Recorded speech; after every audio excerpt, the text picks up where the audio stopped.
Hey there everyone, Esteban here. What you're about to watch is a new documentary from producer and collaborator Phil Nolan on the story of TMNT Cross Justice League Turbo and the incredible team behind its creation.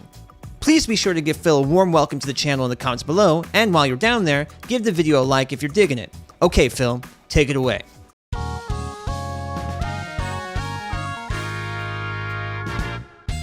TMNT Cross Justice League Turbo is what happens when you give fighting game players the means of production.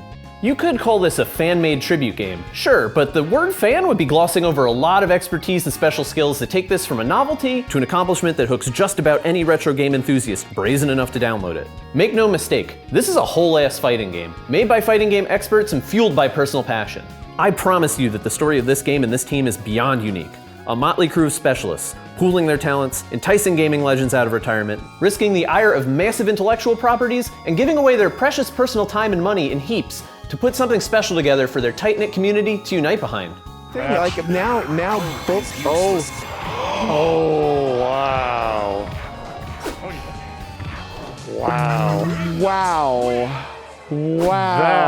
That was madness. A lot of what caused this all to happen is serendipity. This game is impossible to explain to normal people. It's just so many things that happen. Initially, in the Discord, we were there to work on TMNT Tournament Fighters Championship Edition. I have spent the past 4 years trying to get the word out about SNES and 16-bit fighting games. Initially, I made the characters from Tournament Fighters as a gift to a friend of mine who basically taught me how to play fighting games. I made approximately 126 characters from MUGEN, from games as far as Marvel vs. Capcom 2, anime-style games that I kind of came up with, like my own moveset with. In the MUGEN community, I was known for making things as accurate as possible, just so I could say, yes, MUGEN is a laughingstock, and it should be. But if you really try hard enough, you can make things feel good and proper. You know, it goes with the sort of culture that we're bringing back. You know, like a couple of years ago was a lot of 80s stuff, and now like 90s stuff is, you know, Scream is back. I can't think of anything more 90s, you know? And so we had started, just spitballing with the idea of what if we took these characters and made them fight Sailor Moon, or maybe we made them fight Ranma 1/2. First, it was just kind of a lark. We were all sitting there in the chat. We said, hey, this is really cool. You're starting to make a game. As long as fighting games still have an outlet to tap into that nostalgia, resurrecting these old games that for, whatever reason can't be re-released officially by companies nowadays, it strikes a chord with like most people. And I wanted to make sure I bridged the gap for those players of the game to feel comfortable here. So I didn't change a lot of things about the base roster, because I can tell you directly how it works 100%, because I've basically decompiled the game at that point to know it.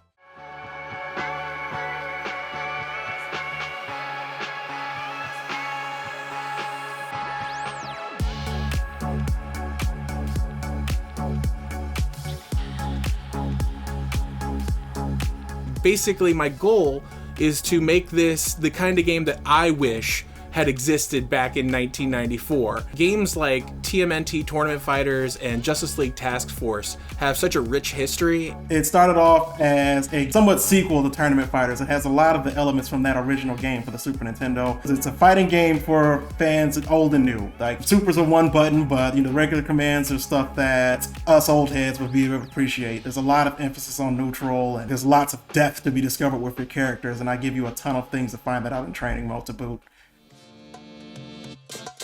The game is a shockingly functional and complementary union between two pretty disparate SNES games: the heralded and preserved TMNT Tournament Fighters and Justice League Task Force, a game that does technically exist for whatever that's worth.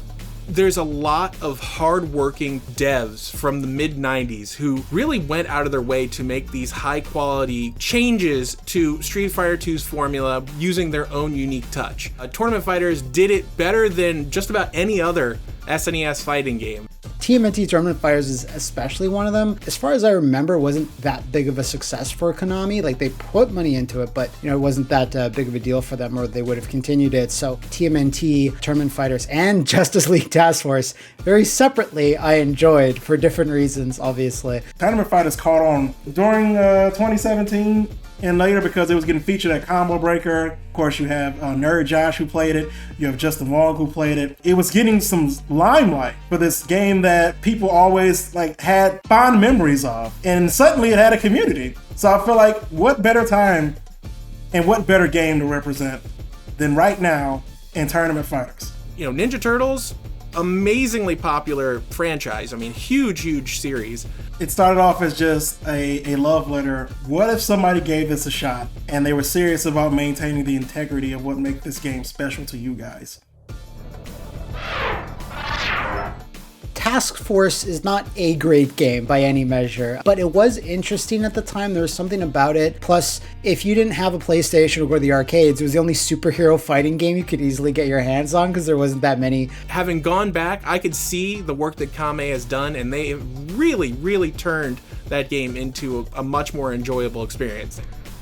No, oh my god. Is this already boiled down to this? Is this I don't think that was real. Here you have Batman. He's got a batarang, he's got a dive kick that he just leaps up and does, and he's got this grappling hook stomp, but it doesn't knock down, it's unsafe on hit, it's really slow. So I sped that up a little and made it knock down, and stuff like that, it feels very Batman-ish to do. It certainly had its fans, and it launched Blizzard, so, you know, it's worth something. With some characters, I didn't have to change a whole lot. Like Wonder Woman, I didn't change anything of her moveset, I just made her work as a character. I will say right now, Ninja Turtles is eternal. There's always going to be people who are young who love Ninja Turtles, and by that same token, you'd say the same thing for the DC superheroes. DC superheroes are much older than I am, and they've been able to hold up. I ultimately just wanted to, one, revive a game that people cared about, and two, fix a game that people want to care about. I'm going to show people that you can do all of these things if you really want to, provided you're willing to work for it.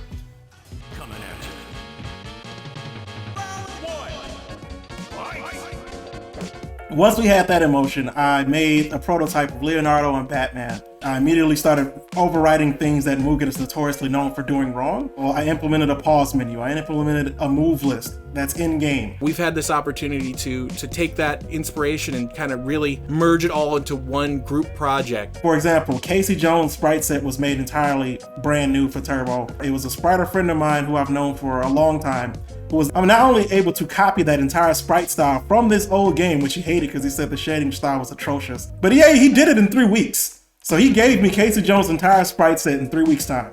A big part of what we did with Cross Justice League Turbo was take some of the charm from the first game and amp it up to try and give it an appeal to people who may not normally have been into either a fighting game or something that's quite as quote-unquote old school.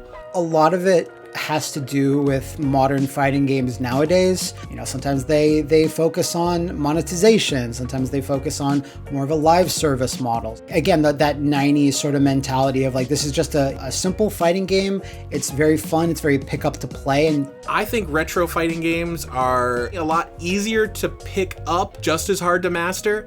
I agree that if you want a game to keep breathing, sometimes you have to do some things to make it more accessible and possibly change the dynamic to make returning players feel like their character is validated. The memories they kind of preserve, like whether they be based on, you know, classic animated or, you know, superhero style franchises, whatever it may be, that still has a lot of mainstream appeal. Breaker's Revenge is somehow coming back. I never thought that would be the case. Eye of the Typhoon, a 3DO fighting game, is coming back. I really like this new era that we're kind of encroaching on because it is offering something different from the mainstream fighting games we see today. More than anything, it's not, is this game too retro? Is this game fun? Because at the end of the day, picking a character shouldn't be about matchups. It should be about, I like this character, I like his background, I like what he does. A lot of my design philosophy falls into that, and that's how I balanced every character in this game, was to make them play up what they're good at and kind of give them some things to work at what they're bad at. I guess my criticism for some newer games is I feel like they tend to overcorrect a problem. They'll be like, oh, well, this move you can do because it's really fast, and it's like +1 is too good. And they'll make the move really slow and make it like -8, and now you never use the move again. A lot of old games suffer from the same problem. It can feel overwhelming to a new player because if you know everything, you have an extreme advantage. And if you know nothing, you're kind of screwed. And you don't get a lot of time to bridge that gap. Whereas with this game, if nothing else, Super is one button. It's not guaranteed to get you anything, but at the very least, you can stop a perfect.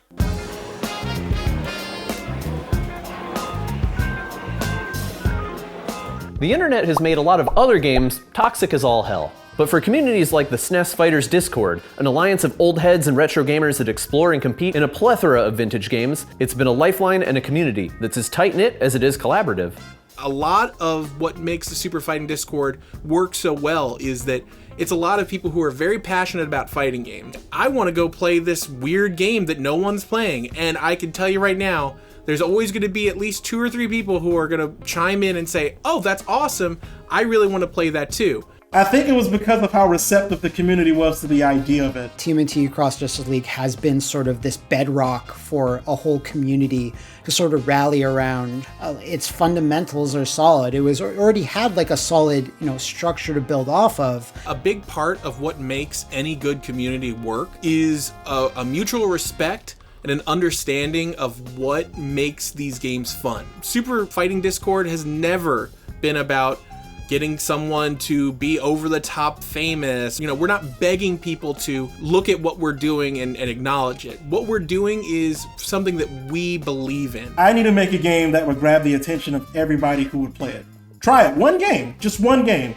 Every single person who's ever tried it for one game was hooked. Spirits full of them.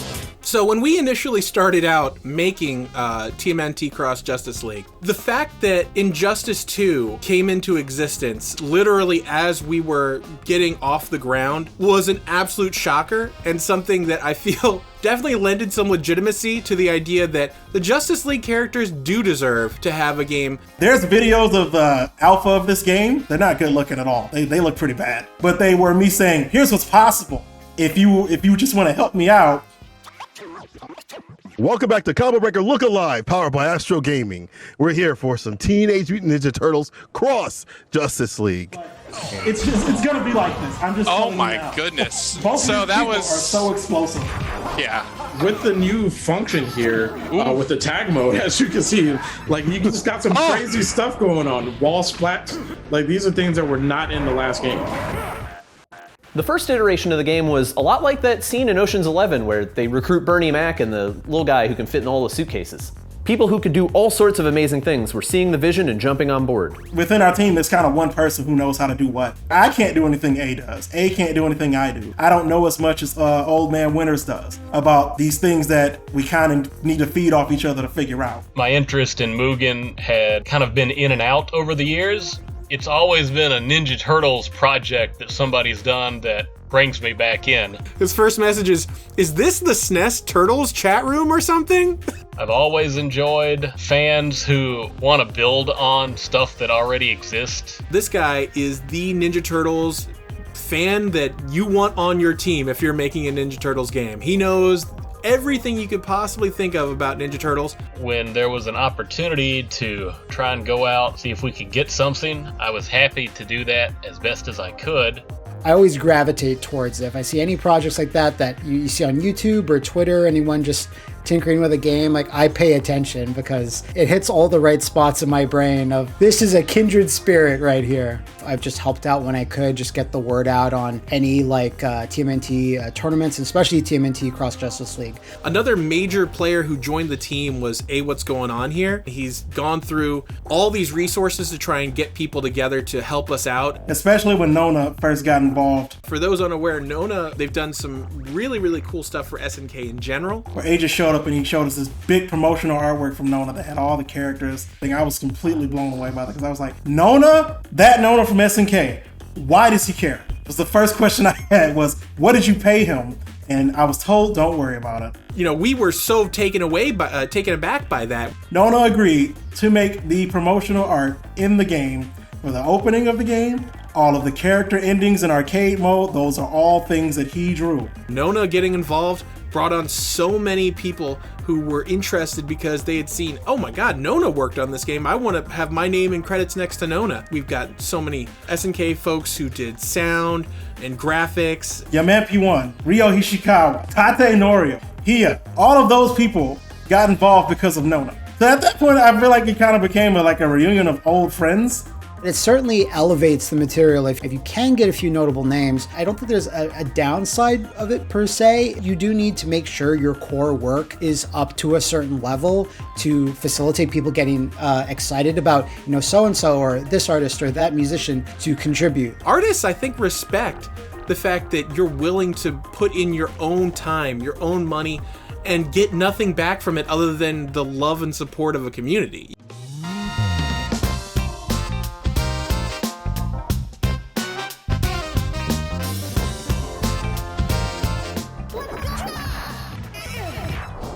Some of the things I've been able to do is commission work from artists, and some of them are professionals who worked on the TMNT brand way back when. I did get to reach out and end up being something for Renee Jacobs, which is really wild, and she was happy to do it. I never paid her anything, but I did do charity donations. She not only was interested in reprising her character, but she started sending us roles of her doing these things.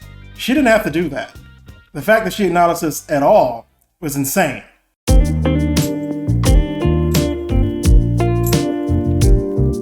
Pretty much anybody we've asked has either come to us first or just didn't say no. Like Jim Lawson is involved. Like he made some stuff for the vanilla version of it. That's a huge deal for TMNT fans. Mick McGinty, the original artist for the Street Fighter 2's game artwork, he did some art for this game too. It was the last piece of art that he ever did, right before he passed. And that's something that's so special to us for that reason. As time went on, and more people joined in to help us out, it gave us more motivation to want to put more and more money and effort into it. There's plenty of more content coming, so who knows what the next person that joins the team will be. Making a game is hard enough when it's your full-time job. Oh, wait. You thought this was their full-time job, didn't you? No. No. See, they had those already. They made this whole thing in their spare time. Can you imagine? When we first started development, I was engaged, and that following year I was married. I work full-time, always. Like I mentioned that I have a son now. That's brand new information. I was only able to work on it in my spare time and some weekends. That spare time got shorter and shorter. During my lunch breaks at work, I would end up fixing the game and working on it. I was giving like every spare second I had to this game. I work as a writer. I spend many hours doing web design, graphic design, running tournaments. I'm in a very unique situation to be able to do that and contribute money and help out. I'm certainly not as busy as Kame. Let's just leave it at that. It all came out of our pockets. Nobody gave us money for this. We couldn't take money for it. Casey Jones, April O'Neil, those sprites all had to be made. And they were not cheap. Even though I don't have a budget, I always paid people their first asking price. Kamikaze is a Mugen maven, that's for sure, but he's minced no words about the limitation of Mugen as a platform to create a robust, special fighting game. Sure, Courage the Cowardly Dog can fight Hiei, but what about game modes? What about employing different engines' mechanics? What about the attention to detail of a game like Street Fighter 2? The kind of living, breathing accent pieces that are so iconic you can see them right now if you close your eyes.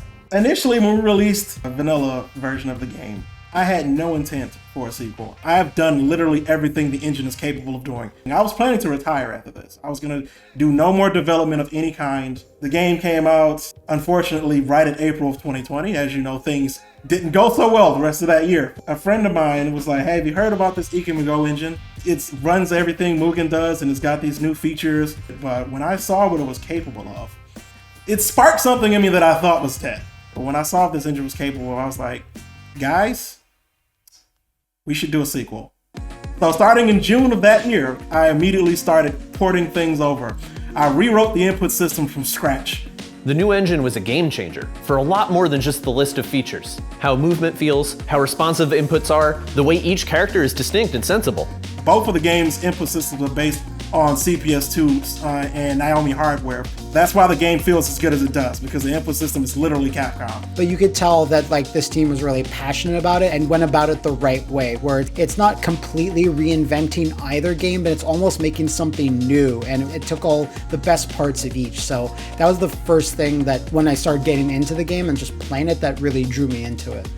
And the game just kind of took off from there. You can define your own game modes in it. So that's where I came up with the idea of Dimension X. That's where I said we're gonna do a story mode. People have always asked me about a tag mode, and I shut down the idea initially because Mugen just couldn't do it properly. So I came up with a system of when you tag in, you can tag in 3 different ways. So I told them, enjoy tag mode. I'm not doing anything about it. It's a lawless wasteland. Have fun, I don't care. And that's become one of people's favorite modes about the game, which blows my mind because I coded it in a month.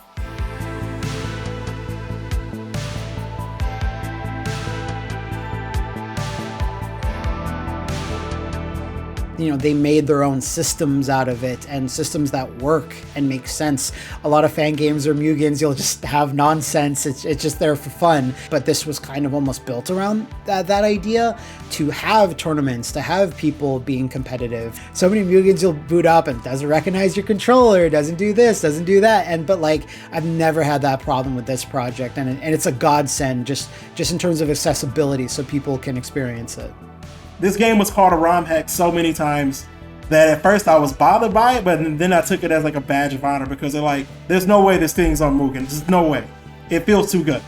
And there's no character in this game that feels like another character in this game. I made a few changes with Despero, which he's entirely different. The only move that he has is the same, is his projectile and his shoulder charge. Everything else was completely made up. He was not a grappler. Cheetah kind of feels like this Felicia-like character, because that's my way of saying, Darkstalker fans, I see you. This game rewards you in a lot of ways for finding a way you want to play it and basically respecting it with your time. I made sure that there was defensive rewards and offensive rewards in every facet of work.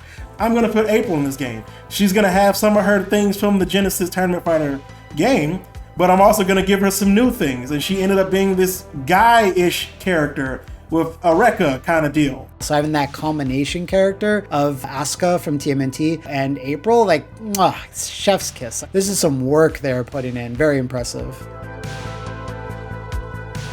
I actually did a stream after Turbo came out, and it got rated by Dino Please. And it all just like hundreds of people just listening to me talk about something I didn't think was important at all.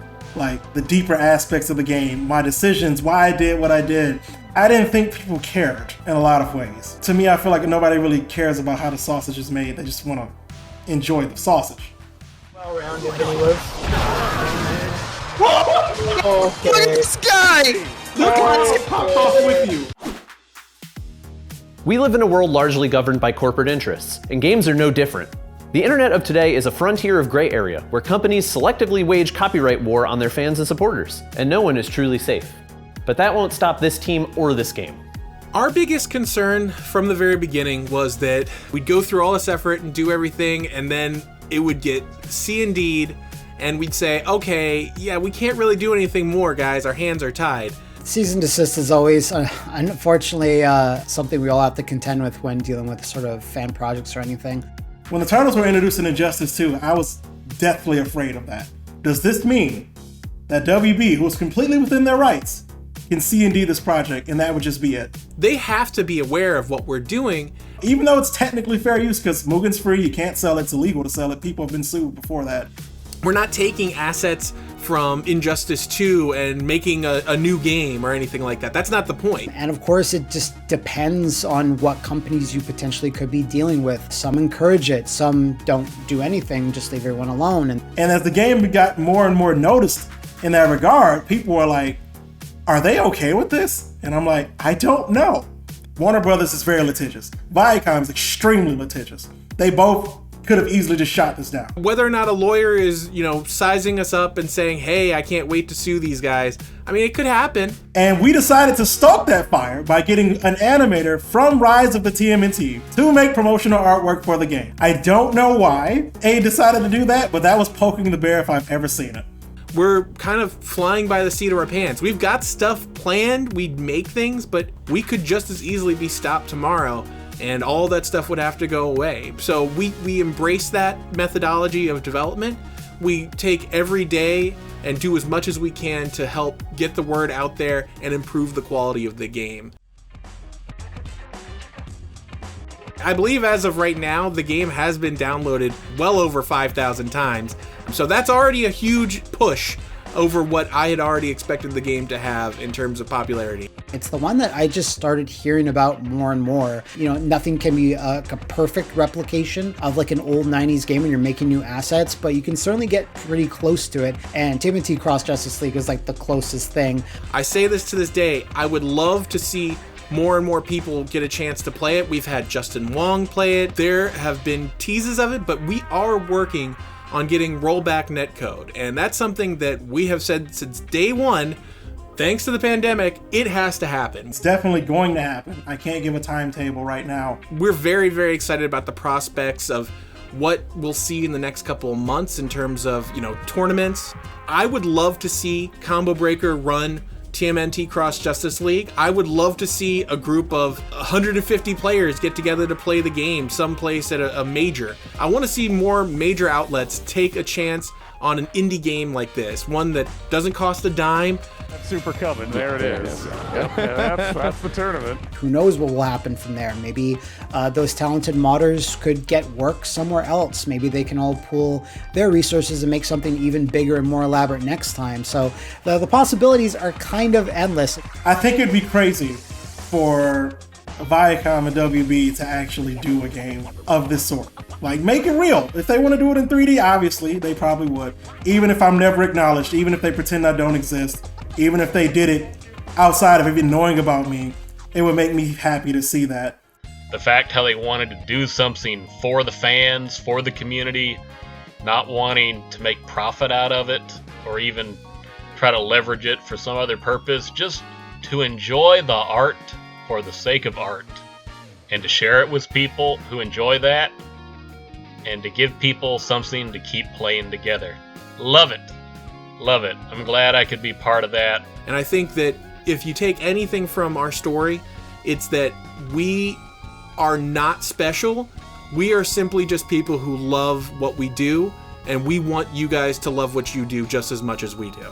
This entire process is something that, if I honestly have to boil it down, is probably the most important thing I'll ever do in the fighting game community. Fighting games got me through some of my darkest times. Some fighting games, to me, the competitive spirit of it, the friendship that I made along the way, the people who I never would have met had I never played a fighting game. I would not know my wife if it wasn't for fighting games. I would not have met the guy who was my best man if it weren't for fighting games. What gives me motivation is seeing you guys out there loving fighting games and learning about new fighting games. And I think that's probably one of the more important things about the whole game, like that it can inspire others to make the same sort of dream games that you remember from the 90s. This game became a catalyst for both me and everybody involved to really flex their muscles as hard as they ever could, to say, here's what I could do if I was asked to give 103,000% for some reason. I'm glad everyone liked it, but let's be realistic. That was stressful. It was so stressful. I don't recommend anyone ever do that. Have a team. Get a dev team. If you're going to make a game, have a team. Don't just do things yourself. It's insane to do that. If tomorrow the game were taken offline 100% forever, I don't think we'd all be embittered. I think we would just be happy to have been on the ride and there for the entire process. Looking back, that's the one thing that I can be most proud of, is that somehow we made it.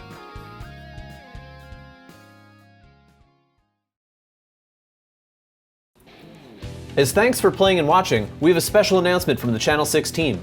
A secret boss in the current game, Karai, will soon become a playable character in TMNT Cross Justice League Turbo. She has entirely new attacks created by many ninjas, with help from Mr. Yoshiki Akasaka, Karai's original pixel artist from the 1993 TMNT Tournament Fighters SNES game. And they won't stop there. In a future update, Mr. Akasaka will produce content for the TMNT Cross Justice League Turbo project. Stay tuned.